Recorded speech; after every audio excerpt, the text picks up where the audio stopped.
Redshirting a national champion. Well, Penn State and Cael Sanderson might do just that with Levi Haines at 174 pounds.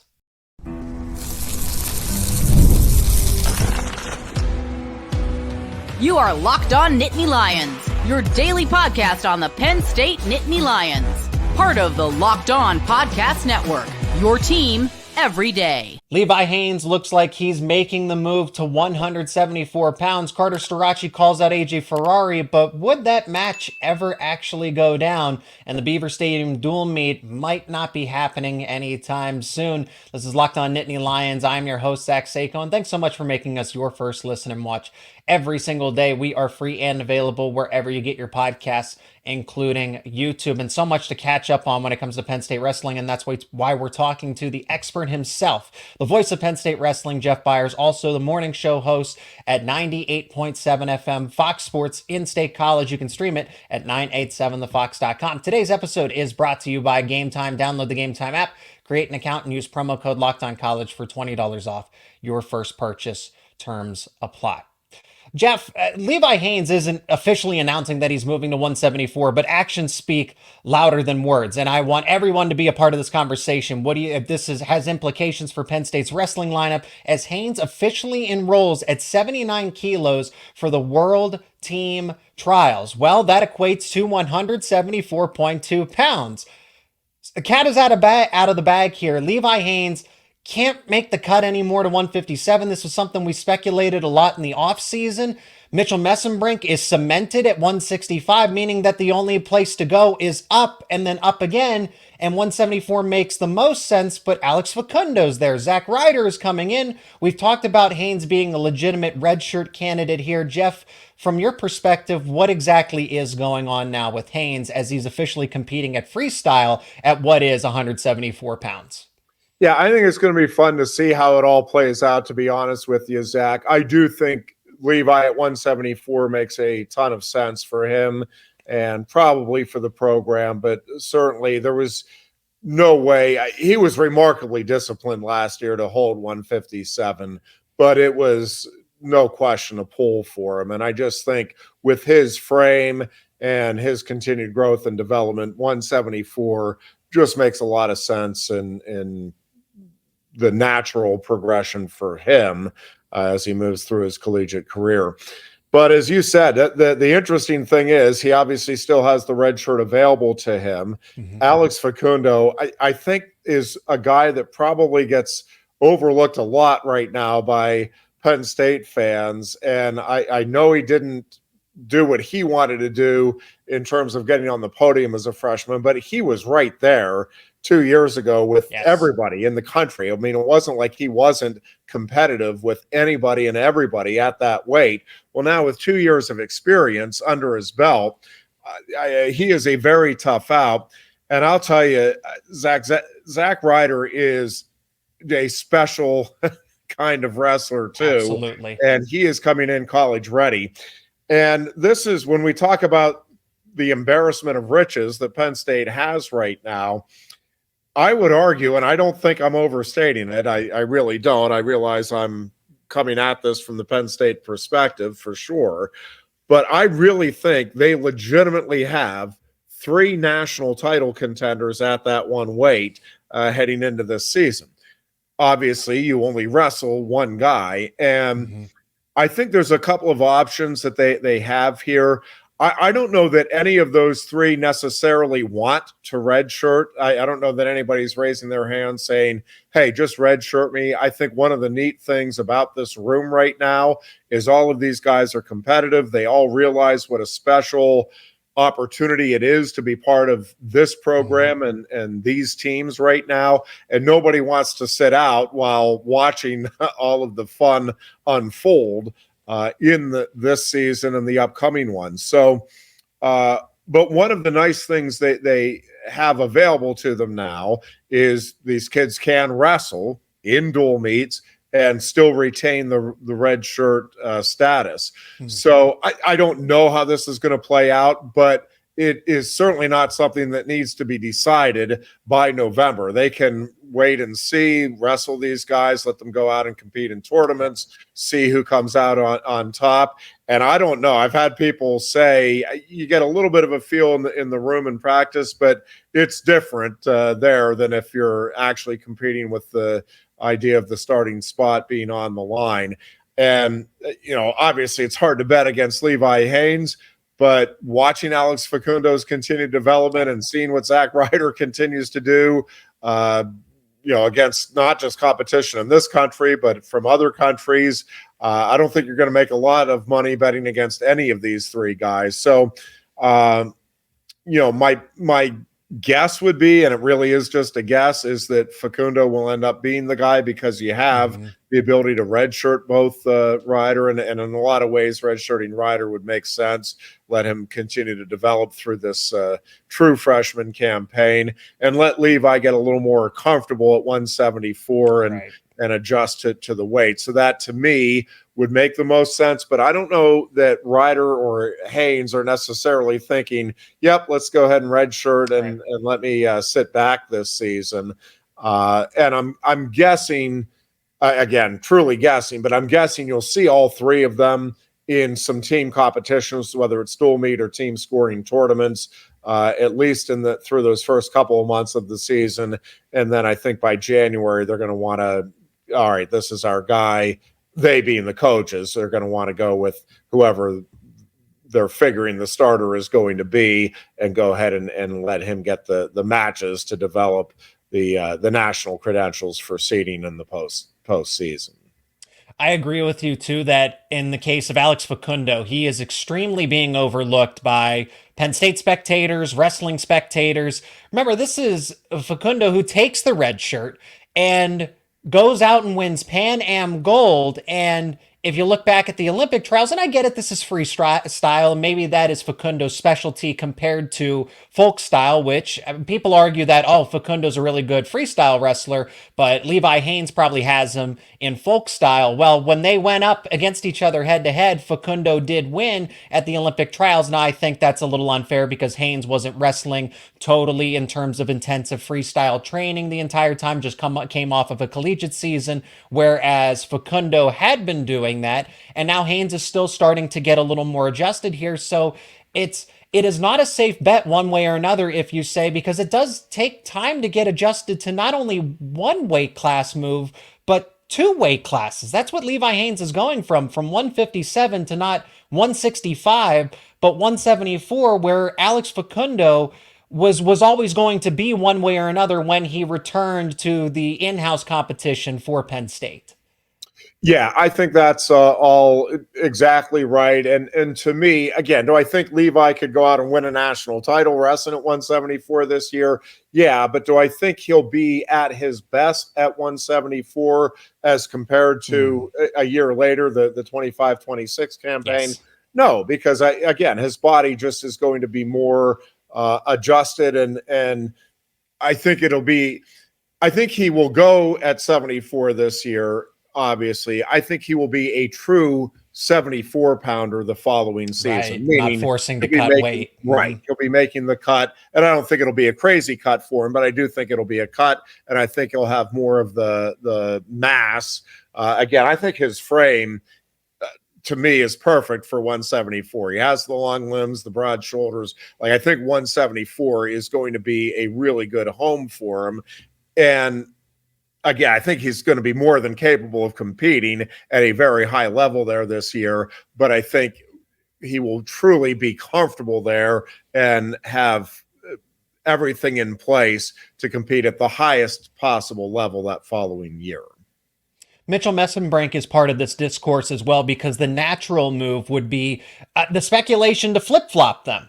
Have Messenbrink cut to 157 and Levi Haines go to 165, because in a perfect world, the perfect Penn State wrestling lineup doesn't redshirt Levi Haines, doesn't redshirt a national runner-up and then an eventual national champion. Penn State just has that many good wrestlers that they have the flexibility to do that. But a perfect lineup for 24 and 25 has Haines at 65 and Messenbrink to 157. But Jeff, you and I don't have the impression that Messenbrink is prepared to flip with Haines and go down to 157 because he feels comfortable and probably feels like he should have won the title at 165 just a season ago with only David Carr and a clock standing in the way. Yeah, I mean, I think it's possible that for Mitchell to go to 157, but if he doesn't want to and he feels good at 165, and he does, there's no reason to try to force the square peg in the round hole there. And yeah, so I think him at 165 makes a ton of sense. And listen, there's no guarantee if either of them. Well, again, I don't think Levi could, but even if he could, it's not a guarantee that either of them would drop down and just automatically secure the spot. Tyler Cael is getting bigger and stronger and continuing to develop. He makes this conversation more interesting. Yes, and I mean, he obviously was right in the mix last year, and I think is going to be the guy at 157 this year. And again, I think he is right there in terms of being able to compete for a national title. So Levi Haines presumably would slide into 174 personally, but Penn State has the security of being able to place Alex Facundo there and still not miss much of a beat. You still have Zach Ryder waiting in the wings eventually. I mean, that's how much talent is at that one spot. But Tyler Cael moving to 157. Mitchell Messenbrink presumes to be an eventual national champion at 165. He will be the best returning wrestler at that weight class. And then there's one. So Carter Starocci was at 174. Now he's supposed to bump up to 184. There was a rumor of 197. Then he calls out AJ Ferrari. And it really gets intense with this back and forth discourse, which Jeff and I are going to talk about on the other side of this break. And today's episode is brought to you by eBay Motors. Passion, drive, and patience. It's the formula for winning championships. It's also what keeps your ride or die alive. eBay Motors is everything you need to maintain your vehicle and level it up to its peak performance. From superchargers to roof racks, exhaust kits, LED headlights, and more. And whether you're into speed, power, or style, eBay Motors has got you covered. With over 122 million parts for your number one ride or die, you'll always find exactly what you're looking for. And with eBay Guaranteed Fit, your part is guaranteed to fit your ride each and every time, or your money back. Because with eBay Motors, you're burning rubber and not cash. With all the parts you need at the prices you want, it's easy to turn your car into that MVP and bring home huge wins. Keep your ride or die alive at ebaymotors.com. That is ebaymotors.com. Eligible items only. Exclusions apply. eBay Guaranteed Fit is only available to U.S. customers. Today's episode is also brought to you by LinkedIn Jobs. When you're hiring for your small business, you want to find quality professionals that are right for the role. That's why you have to check out LinkedIn Jobs. LinkedIn Jobs has the tools to help you find the right professionals for your team faster and for free. LinkedIn isn't just another job board. LinkedIn helps you hire professionals that you can't find anywhere else, even those who aren't actively searching for a new job, but might be open to the perfect role. In a given month, over 70% of LinkedIn users don't visit other leading job sites. So if you're not looking on LinkedIn, you're looking in the wrong place. On LinkedIn, 86% of small businesses get a qualified candidate within 24 hours. So hire professionals like a professional on LinkedIn. LinkedIn understands that small businesses are wearing tons and tons of hats and may not have the time to devote to hiring. That's why LinkedIn is constantly finding ways to make the process easier and more intuitive. And it's also why 2.5 million, that's right, 2.5 million small businesses use LinkedIn for hiring. Be one of them. Post your job for free at linkedin.com/lockedoncollege. That is linkedin.com/lockedoncollege to post your job for free. Terms and conditions apply. Carter Starocci ultimately calls out AJ Ferrari, and it's interesting because they might not even wrestle because Carter Starocci is supposed to be at 184, and then there's going to be a battle, whether that's Connor Mirasola, Josh Barr at 197. Penn State has the same thing, has 2 or 3 options there that they could end up wrestling at 97. And Carter Starocci, it makes a lot of sense for him to be that 184 wrestler, and AJ Ferrari's up at 197, which is why everyone can go look up the social media posts for themselves. I'm not going to encourage you to do that. I'm not also going to say what was disclosed in it. But in short, Carter Starocci calls out AJ Ferrari, and that's exciting. That's great to see. If they were at 197, I feel like that would be a crash course for the national championship. But then I don't even know that Carter Starocci can make 197 pounds. And that's something that AJ Ferrari had actually pointed out in his response. And it's also interesting that Starocci said, let's meet in the middle at 190 pounds and battle it out for a $300,000 purse, winner takes all. Which, listen, so I don't love the social media back and forth just in general in sports. I'm more, I guess, old school that way, but it does get people talking. And I will say I think you are going to see more of this. I don't know if it's going to happen with Ferrari and Starocci. Wouldn't surprise me either way. But I do think moving forward with the sport, I think you are going to see more of these, and probably it'll be off-season matchups, but I do think you're going to see, and we've seen some of them in recent years, and I think it's been fun, whether it's Beat the Streets events or just other wrestling events that people are putting together. And it's like, hey, let's see this matchup that we wouldn't see during the college season because these guys are at two different weights. But, hey, if you're both willing, let's see what you do when you wrestle each other. And, you got to agree, obviously, upon the weight, and sometimes it's a guy moving up. And we've talked about it, like Aaron Brooks, I think, was a guy, he could have wrestled just about anywhere. Man, would have rolled him out at heavyweight if he wanted to go there. Really. Have that skill set. And I think with Carter Starocci's mindset and skill set, that's a guy that is certainly capable of going out and wrestling at least competitively against a guy that weighs a good bit more than him. So as far as the collegiate season goes, I'm not anticipating that those two would meet because I'm believing that they'll be at different weight classes, but I don't rule anything out for sure. And with Carter Starocci and his confidence level, is it possible that he goes ahead and gives up the weight and wrestles at 197? It's within the realm of possibility for sure. And I have to agree with AJ Ferrari in the sense of he's not lying when he says I'm 210 pounds naturally and I make the weight cut to 197 to make it work. And Carter Starocci is bumping up from 174 to 197 and would potentially give up weight in that instance. And Carter Starocci, as good as a wrestler he is, AJ Ferrari has his issues outside of the mat. It's fine, but when we're talking about wrestler versus wrestler, Starocci would be at a severe disadvantage if he were to move up two weight classes like that, and Ferrari's waiting for him at 197. Yeah, it's just a different degree of power. Now, again, that being said, the quickness of Carter, do I think he had no chance? Of course not. If you've watched Carter Starocci compete, and if you have any understanding of his competitive nature and his gear, again, I don't rule out anything from being possible when it comes to Carter Starocci and his achievements on the wrestling mat. But it's interesting. I guess it's good for the sport in terms of creating interest and allowing storylines to develop. But my guess is that you're not going to see that particular matchup, at least in the college season. But could you see it with a big purse at stake? Sure. And I think it'd be a lot of fun, and it would be, win or lose. I think a worthwhile endeavor for those two.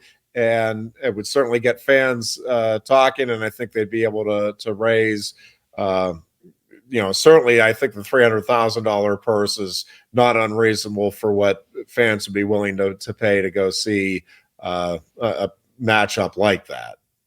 No, and I like that pay-per-view type of style. I think I would definitely try to watch that or find a way to make sure that I could watch that. And Carter Starocci knows how to entertain, knows how to draw interest. And while people might not agree with the avenue and the way of calling out an AJ Ferrari, and that's absolutely understandable. I don't agree with it either, but he got people talking about it.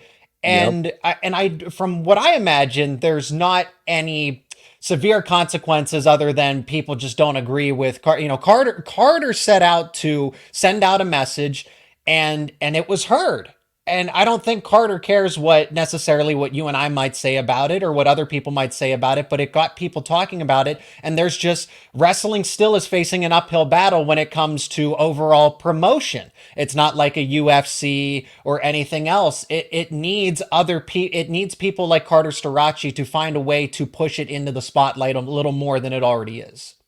Yeah, no, cutting through the noise is a big part of the game right now, and there's different ways to do it. I don't think this is the only way that can be achieved, but it's Carter's way, and I think it definitely has people talking, and neither of those guys are going to lack for any confidence in the sport. They both have the confidence, and the confidence has been earned.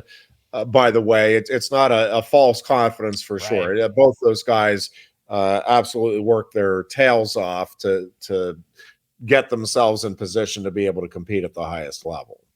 And I also don't want to imply that, Carter Starocci would be walking to an automatic loss if he were to take on Ferrari at 197. I'm just saying it would be a severe disadvantage. Ferrari pointed it out that he's making the cut and Starocci's making the jump.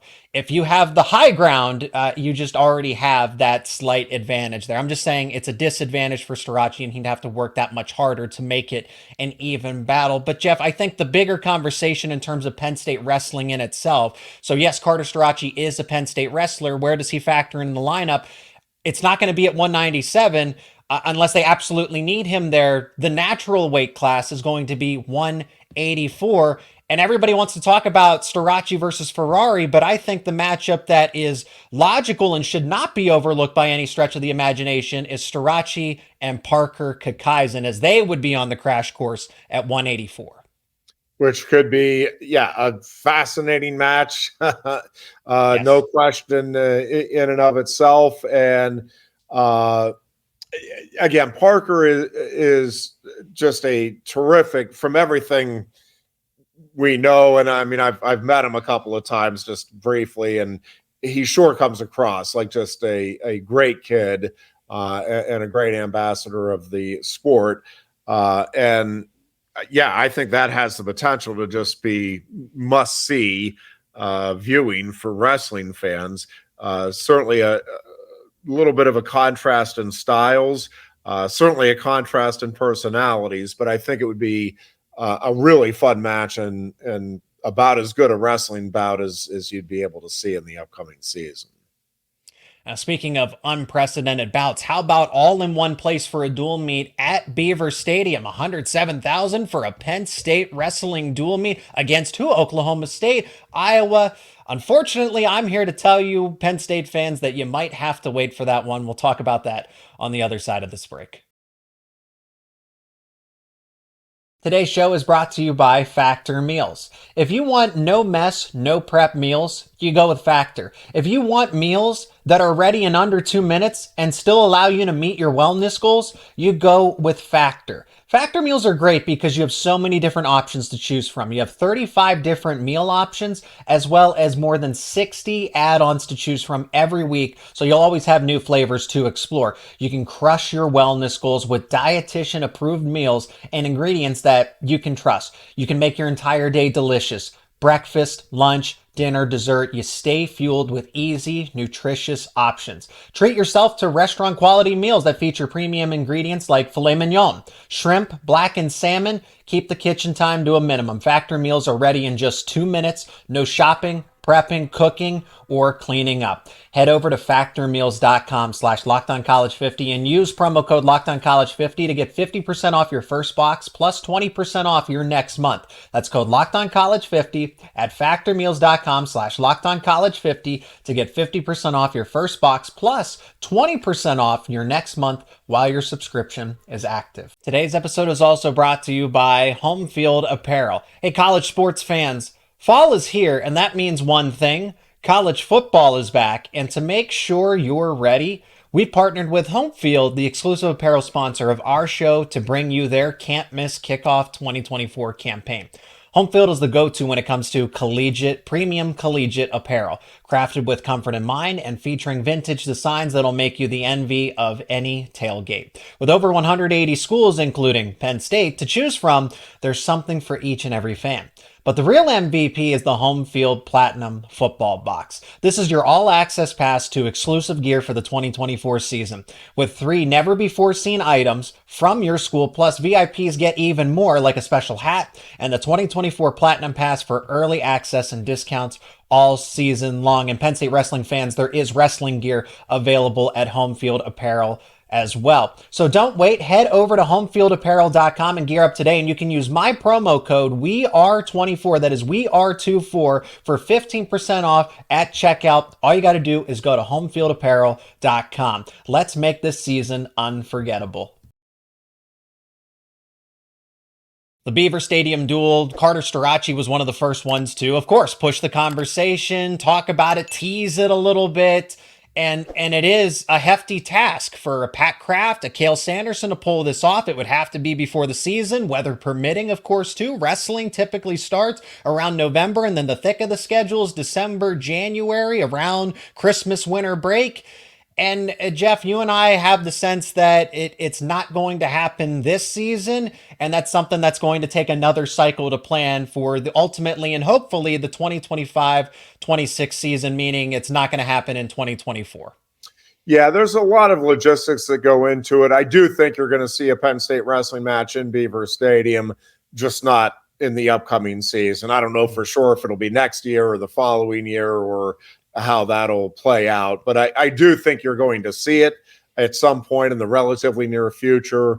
At this point, it would border on shocking if it were to happen this year. We're starting to get some pieces here and there of the schedule. Penn State will wrestle Wyoming in December this year. And I think we're at the point now where if it was going to happen, you need to get the word out and start the hype. So I would say it is all but guaranteed that there won't be a Beaver Stadium match this year.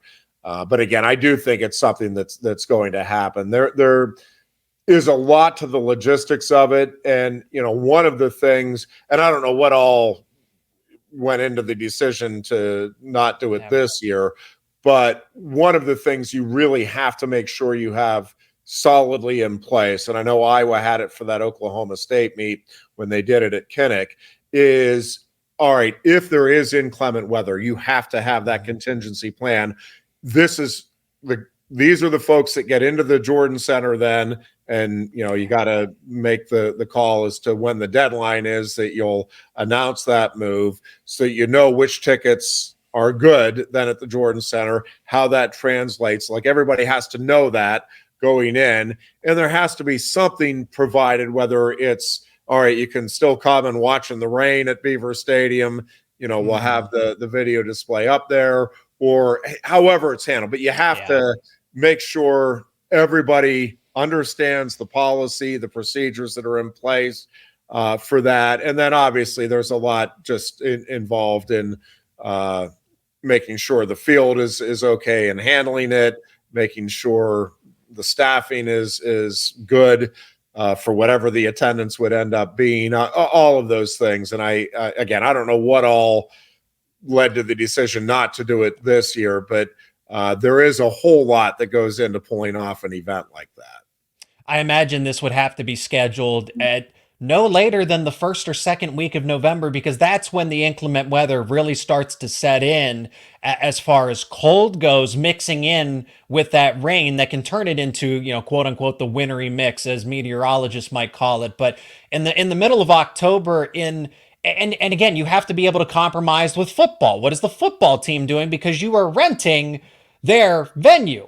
So all this overlap that you have to be able to figure out. And then I think the promotion is key here. If you're looking for a logical answer why this isn't happening, for something like a Beaver Stadium duel meet that would set the attendance record for a wrestling match, you would want months and months to promote that. Get your tickets now, get your box seats now, and find a way to make sure that everybody, as many people on the planet, know about it so that they can and would break the record in that instance. Jeff, how many people do you think Penn State would actually be able to get to show up for a Beaver Stadium duel? I think, what was the record at Iowa? Was it in fact 40,000, or was it more than that? Because when I look at Penn State, I feel like Penn State fans would show up for that, and then you have the Beaver Stadium.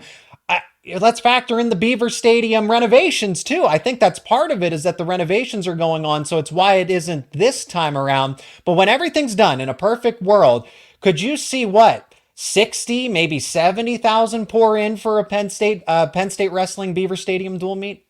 I think for sure, and depending on the timing, yes, I think 70,000 is within reach.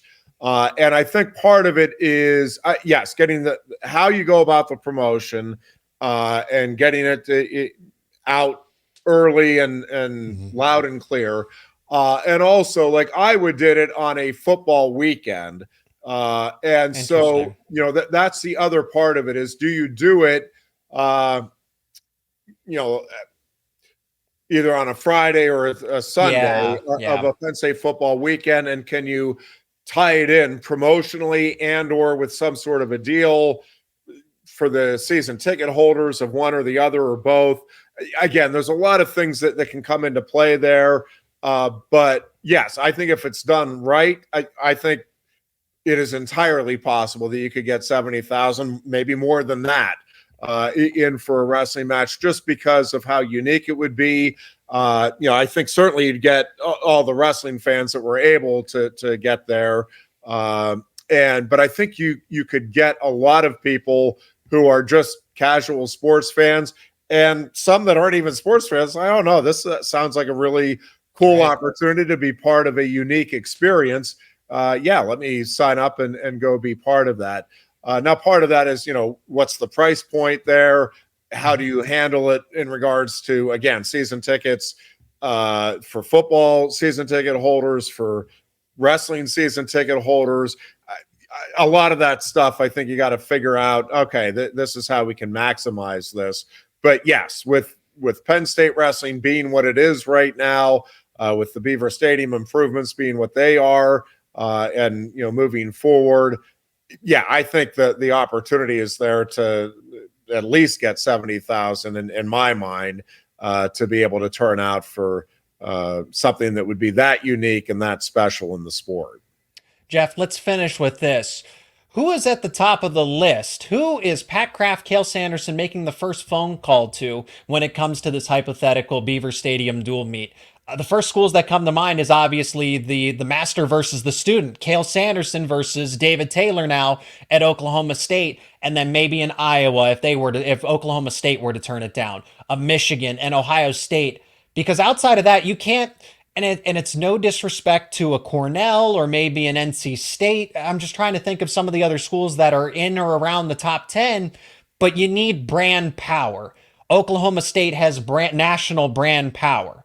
Michigan, Iowa have that as well. And Ohio State, I know they've had some down seasons, but they are on the right trajectory to be back cemented into the top 5.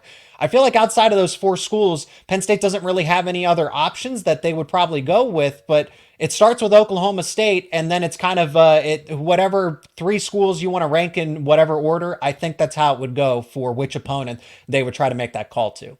Yeah, I mean, I don't know who Pat Kraft or Cael would go about. To me, clearly, Oklahoma State is at the top of the list. I think just having David Taylor at an Oklahoma State program that is historically the greatest athletic program in any sport. I mean, Oklahoma State's wrestling program has more national titles, more team titles than any other college team in any sport. So to me, you start there with the history, and then certainly the David Taylor component, I think, makes that the obvious, far and away number one draw and number one target.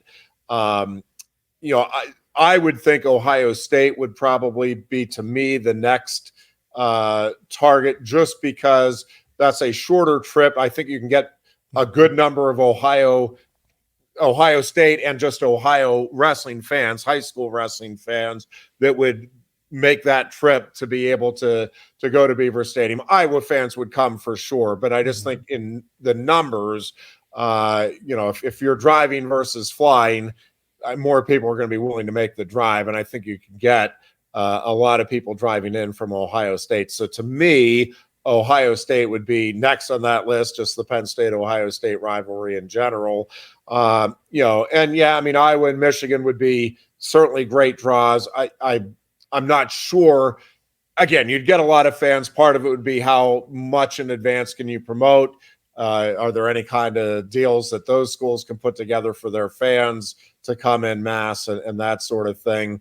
And I think there's, as you work down, like Lehigh would be an intriguing matchup, longest rival of Penn State, certainly an easy drive. I mean, I think Lehigh fans would come out entirely, but that you're talking probably a couple of thousand additional seats. I think Oklahoma State, even though it's a distance and a flight, would travel a lot, but I think again you'd get a ton of people. The casual sports fan that don't follow wrestling that much, it's like, well, okay, but yeah, this is David Taylor, arguably the most accomplished wrestler in Penn State history, and Cael Sanderson now meeting. There's just so much intrigue to me. That is so clearly the number one preference. But I think there's a number of schools that you could get a good turnout. But if you are looking, hey, we want to capitalize, get the biggest turnout possible, to me, it's Oklahoma State one and Ohio State, maybe a fairly distant second, at least in my mind. He is the voice of Penn State wrestling. Jeff Byers also does a morning sports talk show over at Fox Sports 98.7 FM. In-state college, you can stream it at 987thefox.com. Those platforms and links to Jeff's work will be down in the description. I appreciate everyone who leaves a like on this episode. Please be a part of the discussion. Let us know your thoughts down in the comments section. Jeff, thanks so much for the time and the perspective on Penn State wrestling, as always. Thanks, Zach. I appreciate it. And as always, thanks so much for making Locked On Nittany Lions your first listen and watch every single day. If you're not already, become an everydayer. Subscribe to Locked On Nittany Lions on YouTube and wherever you get your podcasts for the latest conversations around your favorite Penn State sports teams. And for your second listen and watch, check out Locked On College Football, hosted by Spencer McLaughlin. He gets you ready for everything college football related, gives you recaps, talks about all of the news throughout the week, and then previews the upcoming slate of games. And that's why it's called Locked On College Football, to bring you everything college football. Available on YouTube and wherever you get your podcasts. It's part of the Locked On Podcast Network, your team every day.